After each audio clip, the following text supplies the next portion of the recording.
عليكم ورحمة الله وبركاته. إن الحمد لله نحمده ونستعينه ونستغفره ونعوذ بالله من شرور أنفسنا ومن سيئات أعمالنا. من يهده الله فلا مضل له ومن يضلل فلا هادي له. وأشهد أن لا إله إلا الله وحده لا شريك له وأشهد أن محمدا عبده ورسوله صلى الله تعالى عليه وعلى آله وصحبه وسلم تسليما كثيرا. يا أيها الذين آمنوا اتقوا الله حق تقاته ولا تموتن إلا وأنتم مسلمون. يا أيها الناس اتقوا ربكم الذي خلقكم من نفس واحدة وخلق منها زوجها وبث منهما رجالا كثيرا ونساء واتقوا الله الذي تساءلون به والأرحام إن الله كان عليكم رقيبا. يا أيها الذين آمنوا اتقوا الله وقولوا قولا سديدا يصلح لكم أعمالكم ويغفر لكم ذنوبكم ومن يطع الله ورسوله فقد فاز فوزا عظيما. أما بعد فإن خير الحديث كتاب الله وخير الهدي هدي محمد صلى الله عليه وسلم وشر الأمور محدثاتها وكل محدثة بدعة وكل بدعة ضلالة وكل ضلالة في النار. أعوذ بالله من الشيطان الرجيم. لقد من الله على المؤمنين إذ بعث فيهم رسولا من أنفسهم يتلو عليهم آياته ويزكيهم ويعلمهم الكتاب والحكمة وإن كانوا من قبل لفي ضلال مبين. সম্মানিত দিনী ভাতৃমণ্ডলী, পর্দার আড়ালের মা এবং বোনেরা, আল্লাহ রাব্বুল আলামিনের অশেষ শুকরিয়া যে আল্লাহ রাব্বুল আলামিন এই দীর্ঘ 2 বছরের বেশি সময়ের মহামারীর পরে আমাদেরকে আবার এই দুবাই আল মানার ইসলামিক সেন্টারে আজ শনিবার 18 রজব 1443 হিজরি মোতাবেক 19 ফেব্রুয়ারি 2022 একত্রিত হওয়ার তৌফিক দান করেছেন মহান আল্লাহ রাব্বুল আলামিনের কথা এবং তার প্রিয় রাসূল সাল্লাল্লাহু আলাইহি সাল্লামের কথা কিছু শোনার জন্য, শোনাবার জন্য। আবার স্বাভাবিক অবস্থায় আল্লাহ রাব্বুল আলামিন আমাদেরকে ফেরার জন্য রাস্তা খুলে দিয়েছেন।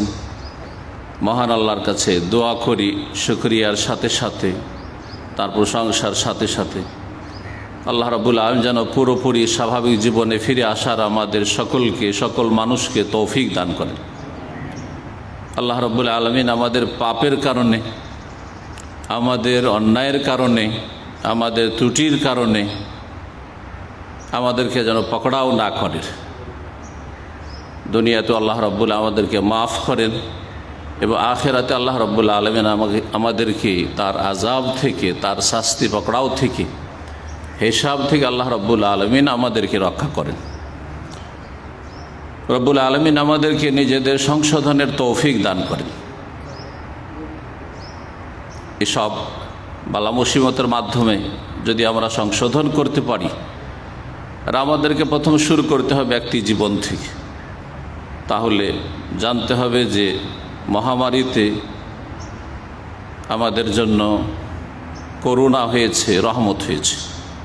কখনো কখনো বালা মুসিবত মানুষের উপকারে আসে যখন মানুষ নিজেকে সংশোধন করতে পারে। আল্লাহ রাব্বুল আলামিন যেন আমাদের রহম করেন, আমাদেরকে ক্ষমা করেন এবং আমাদের দিন দুনিয়ার সার্বিক জীবনে যেসব ভাই বোনেরা বিশেষ করে আজকে সরাসরি এখানে এসেছেন, আর যারা হয়তো এখানে আছেন কিন্তু বিভিন্ন ওজরে ডিউটির কারণে আসতে পারেননি, আল্লাহ রাব্বুল আলামিন যে কোনো ভালো মানুষকে, মুসলিম ভাই বোনদেরকে আল্লাহ রাব্বুল আলামিন যেন সকল ফিতনা থেকে, অনিষ্ট থেকে, বালা মুসিবত থেকে হেফাজত করেন।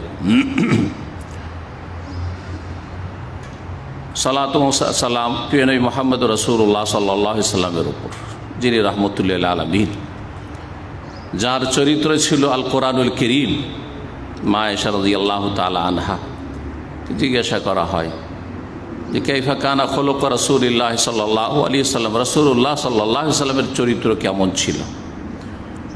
তিনি বলেন কানা খুলুকুহু সাল্লাল্লাহু আলাইহি আল কোরআন, রাসূলুল্লাহ সাল্লাল্লাহু আলাইহি ওয়াসাল্লামের চরিত্র ছিল আল কোরআন। তাহলে চরিত্র সম্পর্কে জানার জন্য আমাদেরকে কোরআনে কারীমের কাছাকাছি হতে হবে, আমাদের ছেলে মেয়েদেরকে কোরআনে কারীমের সাথে সম্পৃক্ত করতে হবে।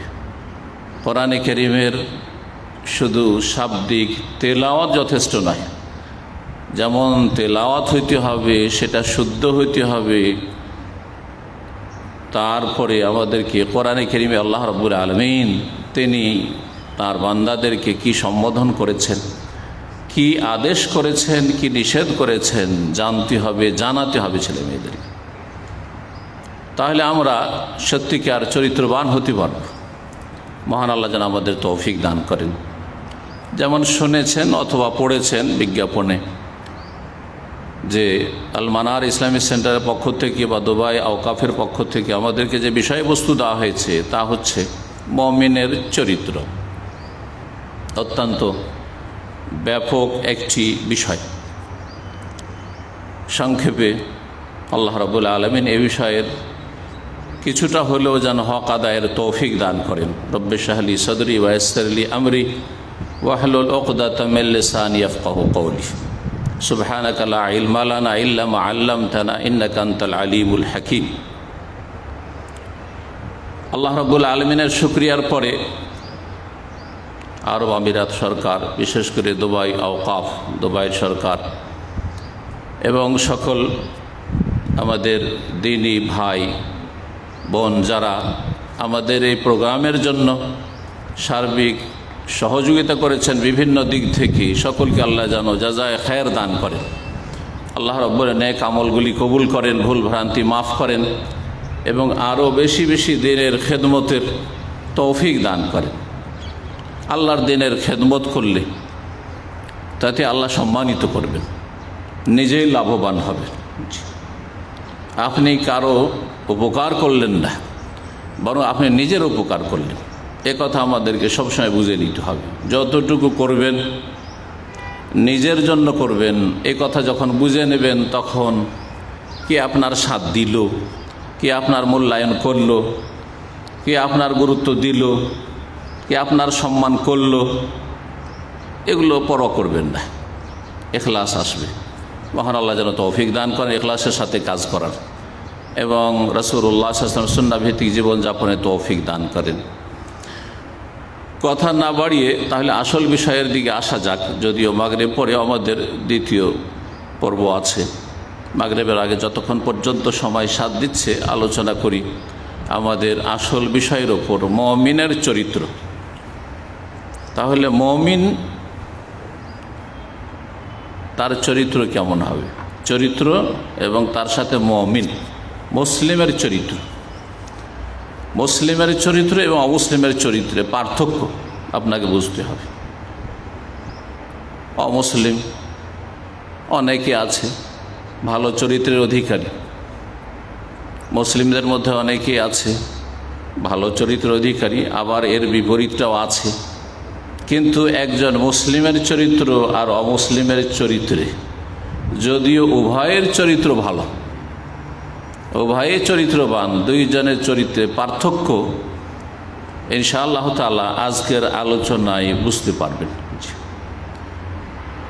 কিছু নীতিমালা মুমিনের চরিত্র সম্পর্কে আপনাদের সামনে পেশ করব, যার মাধ্যমে বুঝতে পারবেন যে মুমিনদের চরিত্র বা মুসলিমদের চরিত্রটা কী ধরনের হওয়া উচিত। চরিত্র বলতে এই না যে শুধু ভালো চরিত্র, চরিত্র দুই ভাগে বিভক্ত, ভালো চরিত্র আর মন্দ চরিত্র। কিন্তু মুমিনের চরিত্র বলতে এখানে যেটা উদ্দেশ্য করা হয়েছে সেটা হচ্ছে ভালো চরিত্র, ভালো চরিত্রের জন্য উৎসাহিত করা, ভালো চরিত্রের দিকে, ভালো চরিত্র গঠনের দিকে আহ্বান করা এবং মন্দ চরিত্র থেকে মুক্ত হওয়ার জন্য সচেষ্ট হওয়া। তাহলে চরিত্রের ক্ষেত্রে দুটো দিক রয়েছে, হ্যাঁ এবং না। ভালো চরিত্র যা আপনি গ্রহণ করবেন, মন্দ আচরণ, মন্দ কথা কাজ, মন্দ চরিত্র যা আপনি বর্জন করবেন। মহান আল্লাহ যেন তৌফিক দান করেন। চরিত্র এত গুরুত্বপূর্ণ বিষয় যে আল্লাহ রাব্বুল আলামিন যত আসমানি কিতাব নাজেল করেছেন, আর সর্বশেষ কিতাব আল কোরআনুল কারীম, আর যত নবী রসুলগণ প্রেরণ করেছেন, সর্বশেষ রসুল সৈয়দুল মুরসালিন খাতামুন নবীন মুহাম্মদুর রাসূলুল্লাহ সাল্লাল্লাহু আলাইহি ওয়াসাল্লাম, এই আসমানি কিতাব নাজেলের উদ্দেশ্য, কোরআনে কারীম নাজেলের উদ্দেশ্য এবং আম্বিয়া রসুলগণকে প্রেরণের উদ্দেশ্য, শেষ নবী মুহাম্মদ রাসূলুল্লাহ সাল্লাল্লাহু আলাইহি ওয়াসাল্লামের রিসালাতের মুখ্য উদ্দেশ্য হচ্ছে চরিত্র গঠন করা। রাসূলুল্লাহ সাল্লাল্লাহু আলাইহি ওয়াসাল্লামের হাদিস এখানে স্মরণ করিয়ে দিই, ইন্নামা বুইসতু লিউতাম্মিমা মাকারিমাল আখলাক, নিঃসন্দেহে আমাকে রসুল করে প্রেরণ করা হয়েছে, আমাকে নবী রসুল করা হয়েছে লিউতাম্মিমা, যাতে করে পূর্ণতা দান করি, পরিপূর্ণ করে দিই মাকারিমাল আখলাক, উত্তম চরিত্রগুলিকে। উত্তম চরিত্রের শিক্ষা তাহলে তার আগেও নবী রসুলগণ দিয়েছেন, কিন্তু উত্তম চরিত্র পরিপূর্ণরূপে যার মাধ্যমে শেখানো হয়েছে, উত্তম চরিত্রের তরবিয়ত প্রশিক্ষণ যার মাধ্যমে করা হয়েছে এবং সেটাকে পরিপূর্ণ করা হয়েছে, তিনি হচ্ছেন মুহাম্মদ রাসূলুল্লাহ সাল্লাল্লাহু আলাইহি ওয়াসাল্লাম, যার দাওয়াত, যার রিসালাত, যার পয়গাম সারা বিশ্বের সমস্ত মানুষের জন্য ফরজ যে মুহাম্মদ রাসূলুল্লাহ সাল্লাল্লাহু আলাইহি ওয়াসাল্লামের এই শেষ রিসালাতকে মেনে নেবে, শেষ পয়গামকে সাদরে গ্রহণ করবে, শেষ পয়গামের স্বীকৃতি দান করবে, লা ইলাহা ইল্লাল্লাহ তাওহীদের স্বীকৃতির মাধ্যমে মুহাম্মদ রাসূলুল্লাহ, মুহাম্মদ সাল্লাল্লাহু আলাইহি ওয়াসাল্লাম আল্লাহর রাসূল, এই কথার স্বীকৃতির মাধ্যমে।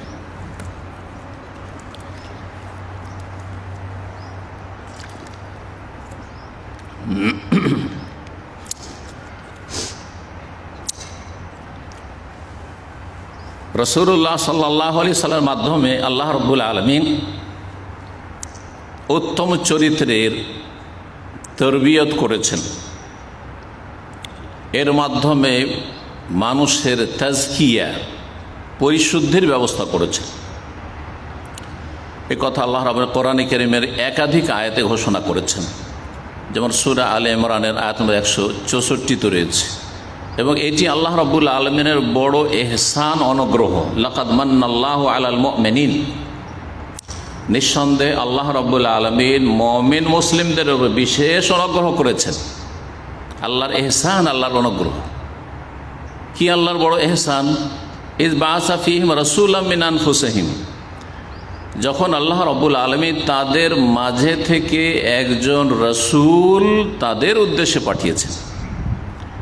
ইয়াতলু আলাইহিম আয়াতি, যিনি আল্লাহর আয়াত তিলাওয়াত করে, পাঠ করে তাদেরকে শুনিয়েছেন। তেলাওয়াত মানে যেটা আমরা অনারবরা তেলাওয়াত বুঝি বা অধিকাংশ মুসলিমরা আজকাল তেলাওয়াত বুঝি, সেই তেলাওয়াত নয়। আমরা কি তেলাওয়াত বুঝি? তেলাওয়াত মানে শুধু আবৃত্তি করা, পাঠ করা, বুঝুক আর নাই বুঝুক, বরং না বুঝা, এটাই হচ্ছে আসল। আজকাল তেলাওয়াত মানে শুধু পাঠ করে চলে যাও। যারা কিছুটা অর্থ বুঝে তারাও বোঝার চেষ্টা করে না। যত তাড়াতাড়ি তেলাওয়াত করতে পারে, যত তাড়াতাড়ি খতম করতে পারে, যতবার খতম করতে পারে, যারা বুঝেও তাদের অধিকাংশের অবস্থা বাস্তব সত্য। আর অধিকাংশ তো কোরআনে কারীম যে বুঝতে হবে, এটাই হচ্ছে আসল। কোরআনে কারীমের অর্থ জানতে হবে, যে আল্লাহ আমাকে কি সম্বোধন করছে, এটাও বুঝে না, এবং এর জন্য কোনো চেষ্টাও নেই।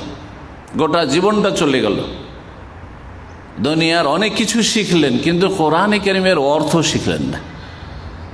10টি 20টি সূরা একেবারে সাধারণ মানুষ, যারা প্রাথমিক পর্যায়ে মুসলিম হয়ে ইবাদতবন্দি করেছেন, 5 ওয়াক্ত সালাত পড়ছেন, 15 থেকে 20টি সূরা হয়তো মুখস্থ আছে, তারপরে 15-20টা সূরার অর্থও বলতে পারবেন না।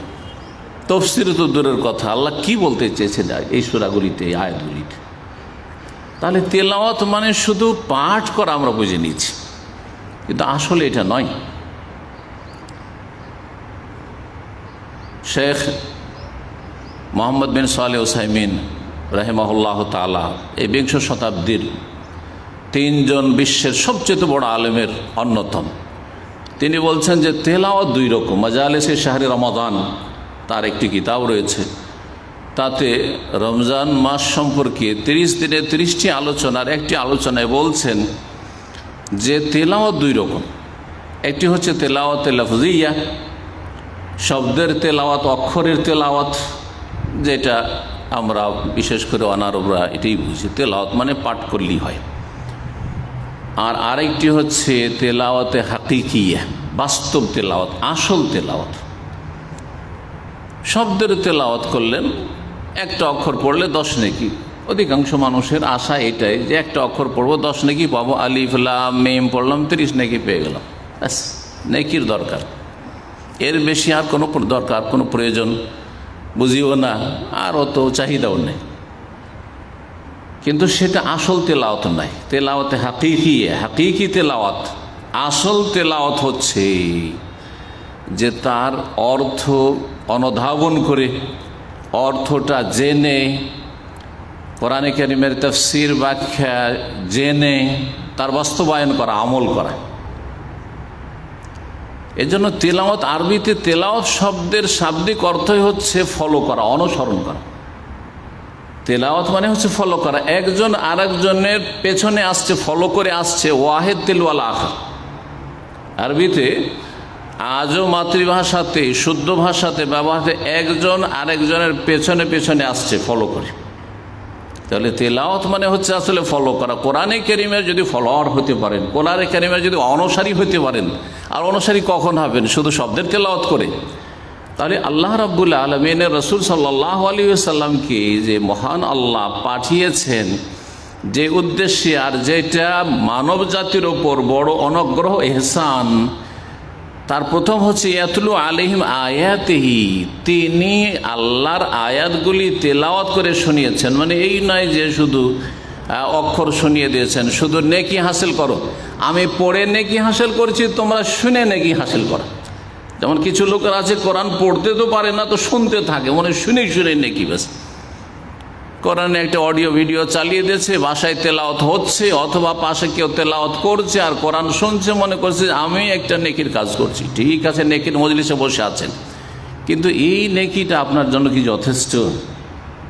মোটেই যথেষ্ট নয়, মোটেই যথেষ্ট নয়। ইয়াতলু আলাইহিম আয়াতিহি, রাসূলুল্লাহ সাল্লাল্লাহু আলাইহি সাল্লাম তেলাওয়াত করতেন, তেলাওয়াত করে শোনাতেন, বুঝিয়ে দিতেন যে আল্লাহ তোমাদেরকে এই বলতে চেয়েছেন, ওয়াবুদুল্লাহ ওয়ালা তুশরিকু বিহি শাইআ, এক আল্লাহর ইবাদত করো, তার সাথে কোনো কিছুকে শরীক করিও না। ইলাহুকুম ইলাহু ওয়াহিদ, তোমাদের এলাহ, উপাস্য, মাবুদ একমাত্র এক।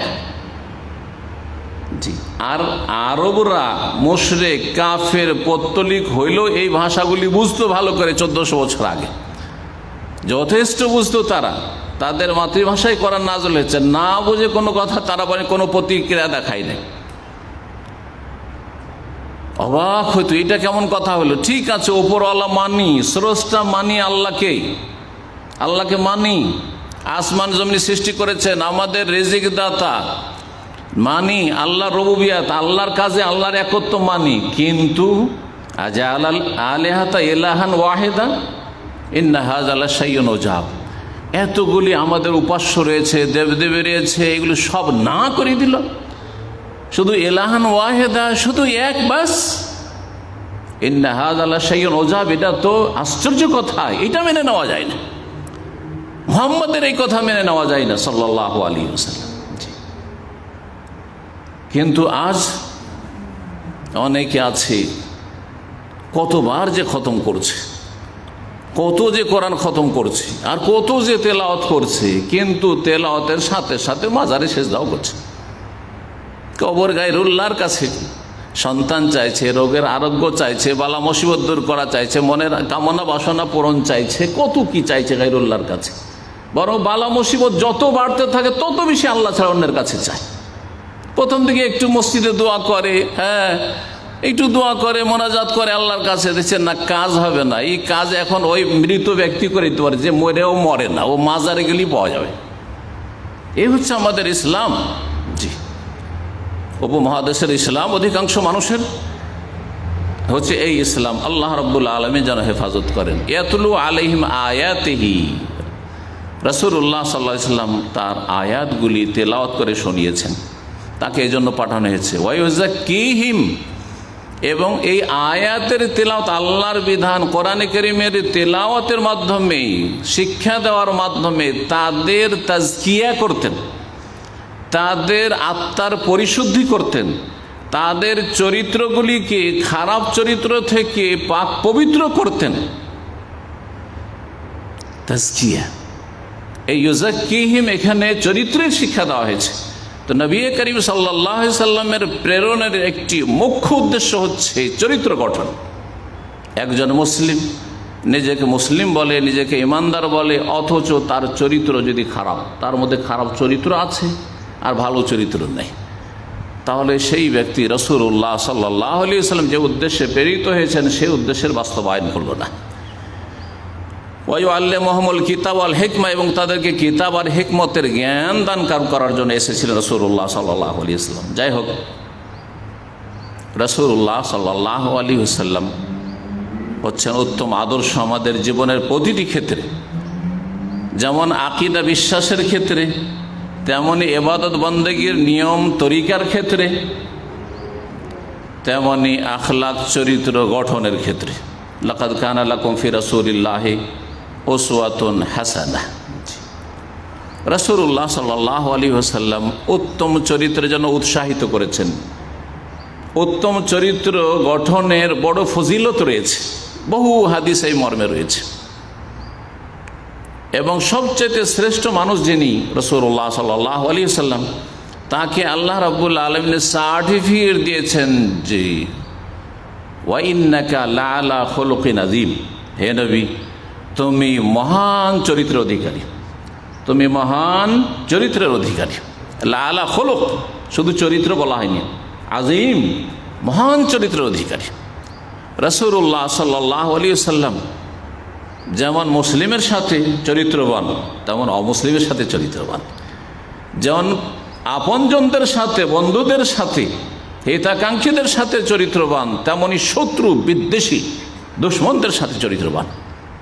এই আদর্শ পেশ করেছেন, বাস্তবায়ন করেছেন, সেদিকে কথা কাজের মাধ্যমে আহ্বান করেছেন সাইয়্যিদুল মুরসালিন মুহাম্মদ সাল্লাল্লাহু আলাইহি ওয়াসাল্লাম।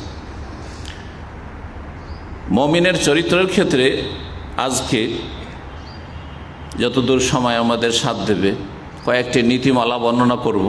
তার মধ্যে প্রথম যে নীতিমালা আমাদের কাছে জানতে হবে সেটা হচ্ছে যে মুমিনদের চরিত্রের সম্পর্ক হচ্ছে আকীদার সাথে। মুমিনদের, মুসলিমের চরিত্র সম্পৃক্ত কার সাথে? আকীদা, ধর্মীয় বিশ্বাসের সাথে, আকীদার সাথে সম্পৃক্ত।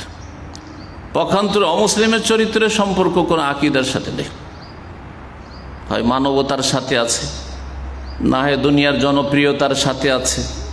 আমি ভালো আচার আচরণ করি যাতে করে জনপ্রিয়তা লাভ করতে পারি, অথবা আমি মানবতার খাতিরে করি, অথবা মানুষ হিসাবে মানুষের আমি সম্মান করি, ইত্যাদি ইত্যাদি। অথবা সীমিত আকারে মানুষের সাথে ভালো আচরণ করি, কিন্তু মানুষের রব যিনি, রব্বুন্নাস, মালিকুন্নাস, ইলাহুন্নাস যিনি, তার সাথে কোনো সম্পর্ক নেই, সম্পর্কহীন। কিন্তু মুসলিমের চরিত্র যেমন ভালো সৃষ্টির সাথে, তেমন স্রষ্টার সাথে।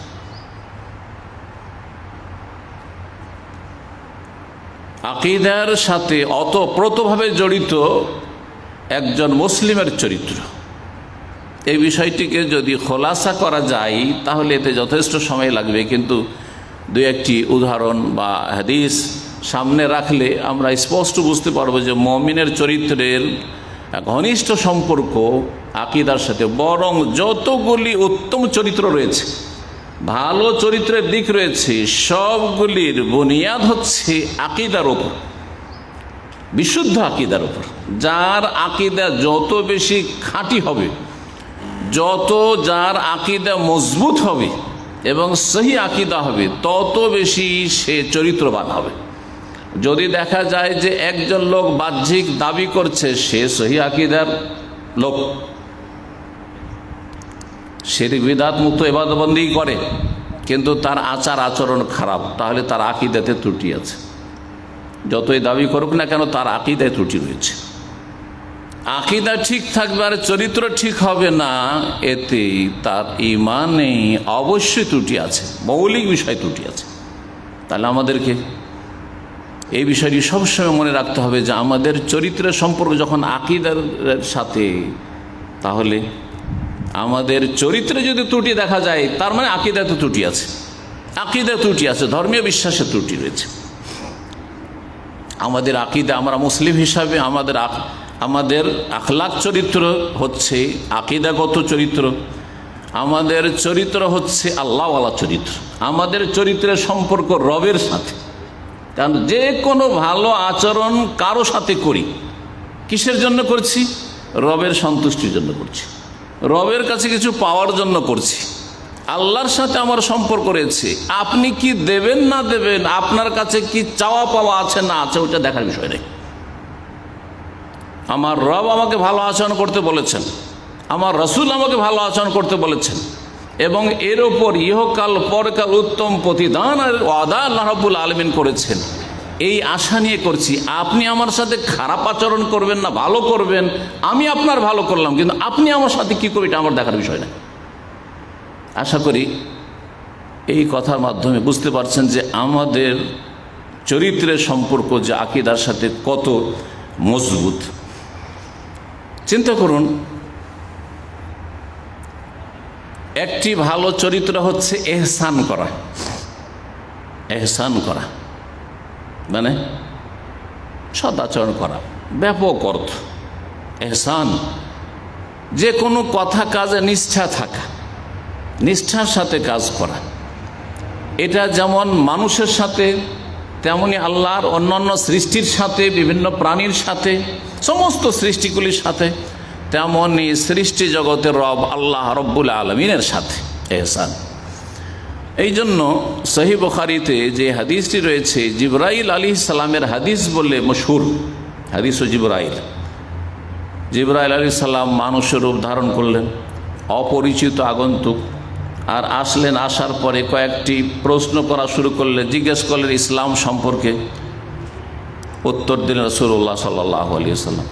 সাহাবায়ে কেরামরা বসে আছেন, ওনারা বুঝতে পারছেন না যে ইনি জিবরাইল আলাইহিস সালাম, কারণ মানুষের রূপ ধরে এসেছেন। কিন্তু রাসূলুল্লাহ সাল্লাল্লাহু আলাইহি ওয়াসাল্লাম জানছেন যে আমাকে জিবরাইল এসে জিজ্ঞেস করছে। ঈমান সম্পর্কে জিজ্ঞাসা করলেন, উত্তর দিলেন রাসূলুল্লাহ সাল্লাল্লাহু আলাইহি ওয়াসাল্লাম। ইসলামের স্তম্ভ 5টি, ঈমানের 6টি। জিজ্ঞাসা করলেন এহসান সম্পর্কে, ফাআখবিরনি আনিল এহসান ইয়া রাসূলুল্লাহ, হে আল্লাহ রাসূল সাল্লাল্লাহু আলাইহি ওয়াসাল্লাম, আমাদেরকে এহসান সম্পর্কে বলে দিন। এহসান, এহসান কি জিনিস? এহসানের শাব্দিক অর্থ হচ্ছে ভালো করা।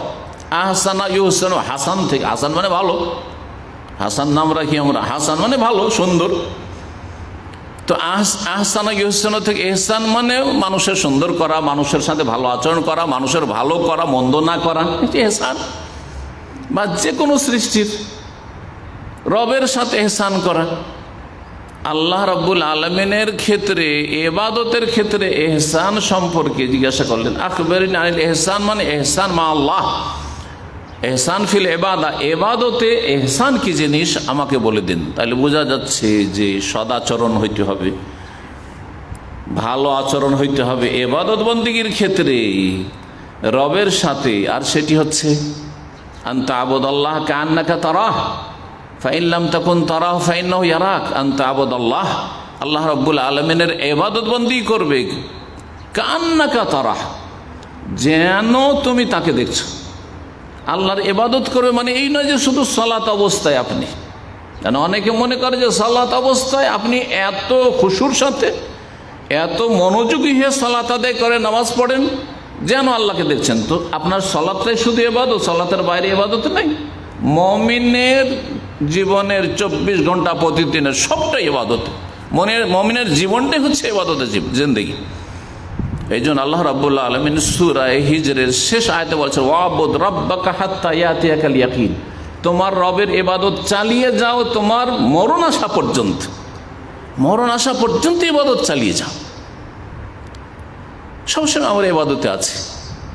এই যে এখন দিনের মজলিস আছে, মজলিসে ইবাদত মজলিস আছে, আপনি এখান থেকে উঠে মসজিদে যাবেন, এই যে সৎ নিয়ত নিয়ে যাচ্ছেন আমি মসজিদ ইবাদত বন্দেগীর জন্য যাচ্ছি, রাস্তায় যাচ্ছেন কদমে কদমে আপনি সওয়াব পাচ্ছেন এবং ইবাদতের পথে আছেন। দিন শিখলেন, বাসায় ফিরে যাচ্ছেন, ঘরে ফিরে যাচ্ছেন, কারণ সেখানে পরিবারের হক আছে, পরিবার থাকলে ছেলে মেয়েদের হক আছে, অথবা আমার শরীরের হক রয়েছে, যে হকগুলি আদায় করতে হবে।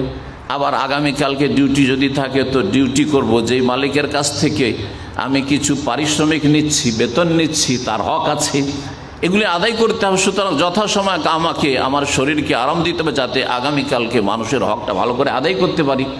তাহলে সবসময় ইবাদতে আছেন আপনি। আপনি দোকানপাটে গেলেন, আপনি ব্যবসা করেন, কোনো কিছু বিক্রি করছেন, আপনি সততা অবলম্বন করবেন, সেখানে আপনি আল্লাহর ইবাদতে আছেন। খরিদ করতে গিয়েছেন, আপনি কাউকে ক্ষতিগ্রস্ত করবেন না, কারোর সাথে প্রতারণা করবেন না, কারো ধোঁকাবাজি করবেন না, বরং সততা অবলম্বনে আপনি ক্রয় বিক্রয় করবেন। আপনি ইবাদতে আছেন, নেকির কাজে আছেন। মুমিনের জীবনটাই হচ্ছে ইবাদতের জীবন, যদি তাতে সৎ নিয়ত থাকে, হসন নিয়ত, যদি ভালো নিয়ত থাকে।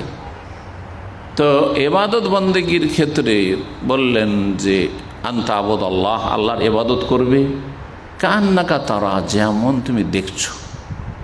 দেখা যায় না আল্লাহকে, কিন্তু দেখলে আল্লাহকে কেউ যদি স্বচক্ষে দেখে তার অবস্থাটা কেমন হইতে পারে।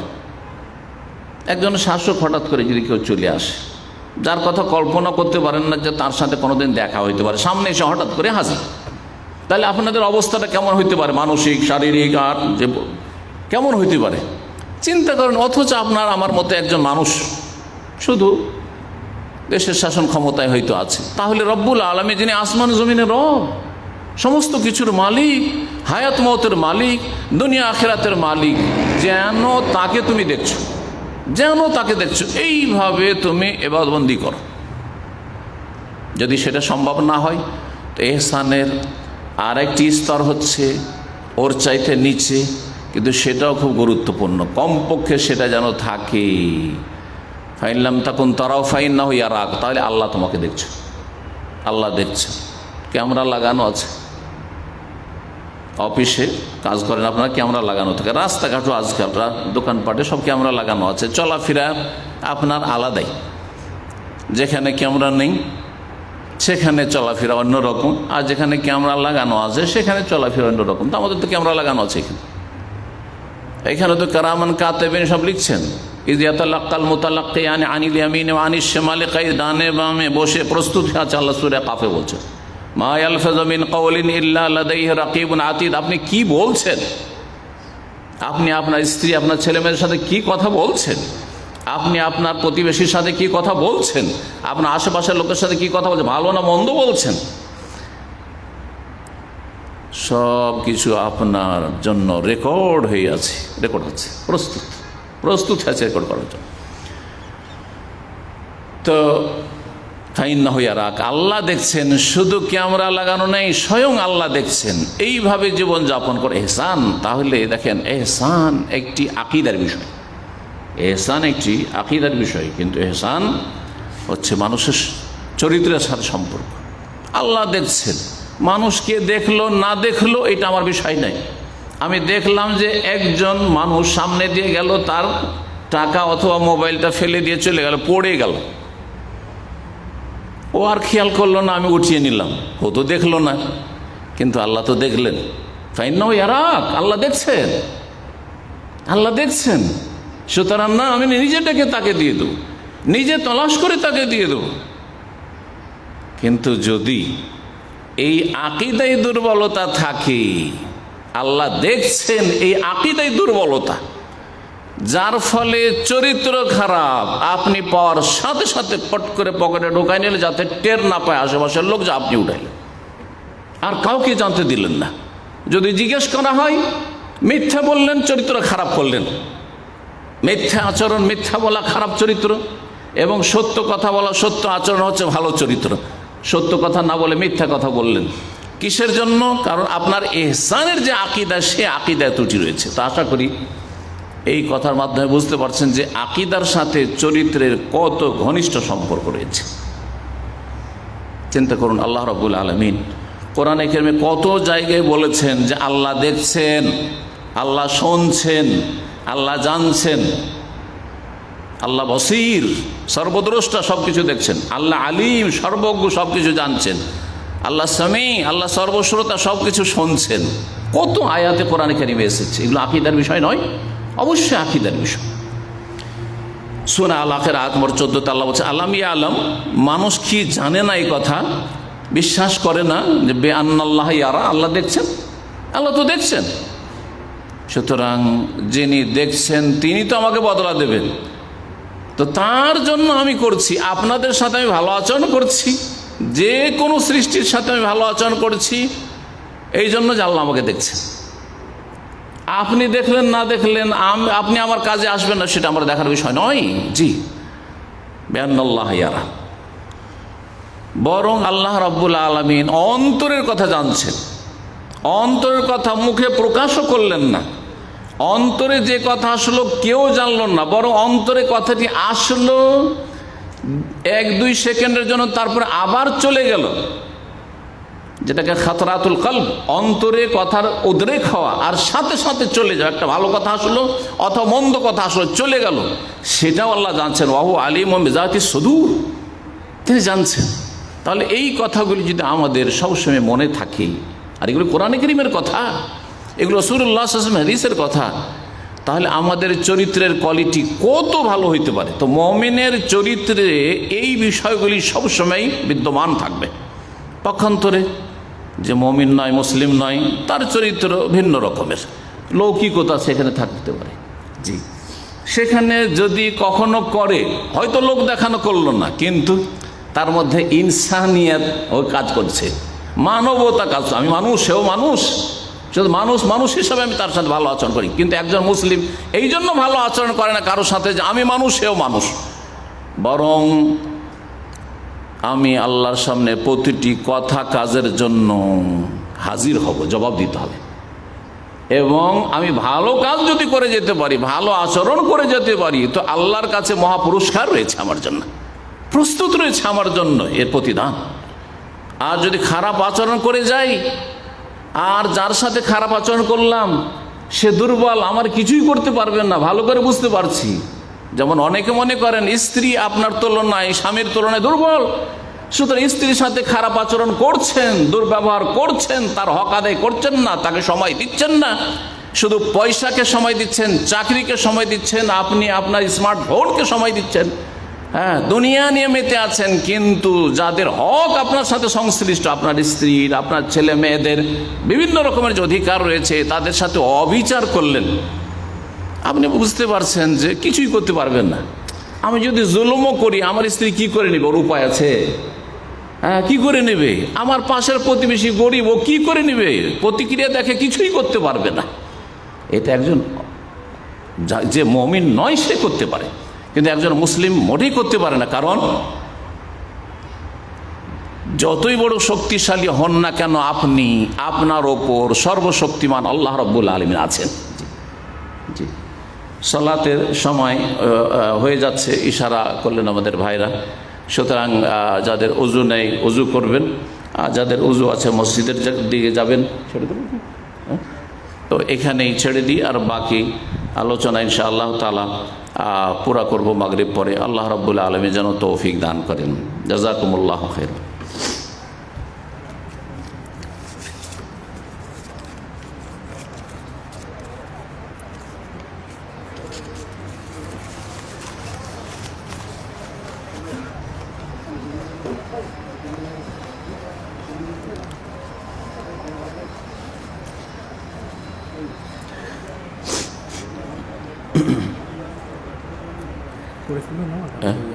কোথায়